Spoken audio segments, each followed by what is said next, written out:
कर्नाटक में सिद्धारमैया के इस्तीफे के बाद डीके शिवकुमार मुख्यमंत्री बनने जा रहे हैं, लेकिन उनके सामने 40 साल पुराना राजनीतिक इतिहास बदलने की चुनौती होगी।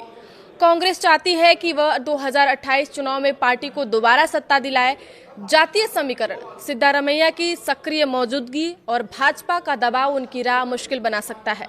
राहुल गांधी के लिए भी कर्नाटक की यह सत्ता सबसे अहम राजनीति प्रयोग बन चुकी है, इसलिए डीके शिवकुमार का कार्यकाल कांग्रेस के भविष्य की दिशा तय कर सकता है।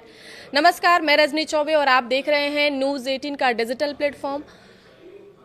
कर्नाटक की राजनीति में सत्ता परिवर्तन सिर्फ एक चेहरा बदलने की कहानी नहीं रही है, यह कांग्रेस के भविष्य की सबसे बड़ी परीक्षा बन चुकी है।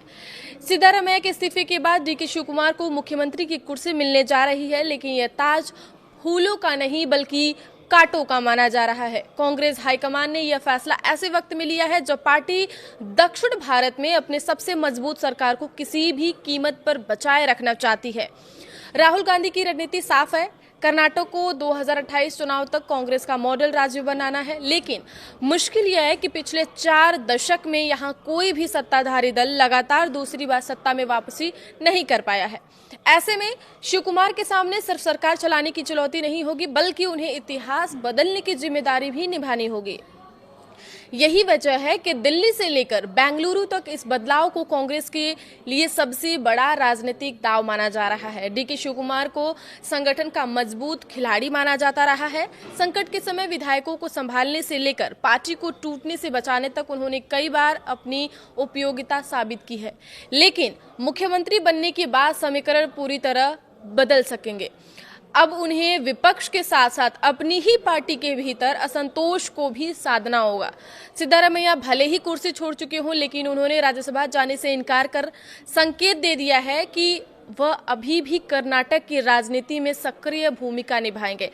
इसका मतलब साफ है कि शिवकुमार को हर फैसले में राजनीतिक संतुलन बनाकर चलाना होगा। कांग्रेस के लिए सबसे बड़ी चिंता यह भी होगी कि अगर जातीय समीकरण बिगड़े तो भाजपा और जेडीएस इसका बड़ा फायदा उठा सकती है।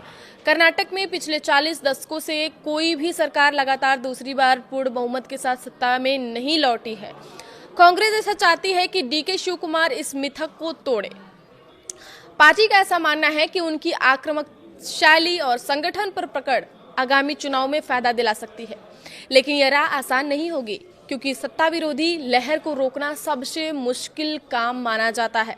सिद्धारमैया के हटने से कुर्बा समुदाय में नाराजगी की संभावना जताई जा रही है। कांग्रेस इसे संतुलित करने के लिए उनके बेटे यतींद्र को बड़ी जिम्मेदारी दे सकती है। दूसरी ओर वोकालिगा समुदाय में डीके शिवकुमार की मजबूत पकड़ पार्टी के लिए बड़ा राजनीतिक लाभ बन सकती है। कांग्रेस को उम्मीद है कि जेडीएस का पारंपरिक वोट बैंक धीरे धीरे उसकी तरफ शिफ्ट होगा।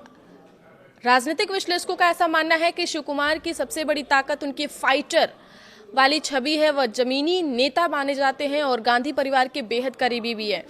यही कारण है कि राहुल गांधी उन्हें भविष्य के बड़े चेहरे के रूप में देख रहे हैं। हालांकि भाजपा पहले ही कांग्रेस के भीतर संभावित खींचतान को मुद्दा बनाना शुरू कर चुकी है। सिद्धारमैया ने कुर्सी छोड़ा जरूर है, लेकिन जिस अंदाज में छोड़ा है उसने साफ कर दिया है कि कहानी अभी खत्म नहीं हुई है। उन्होंने जाते जाते ऐसी बातें कही हैं जो राहुल गांधी और कांग्रेस हाईकमान दोनों को लंबे समय तक परेशान करेगा। सिद्धारमैया ने कहा, मैं दिल्ली नहीं जा रहा, राज्यसभा भी नहीं जाऊंगा, राजनीति भी नहीं छोड़ूंगा। ये 3 लाइनें नहीं, गांधी फैमिली के फरमान का जवाब है। मैसेज है कि आपने दबंगई दिखाते हुए जगह तो खाली करा ली, लेकिन मैं कहीं जाने वाला नहीं। यह सीधा संदेश है कि मैं झुका हूं, टूटा नहीं हूं।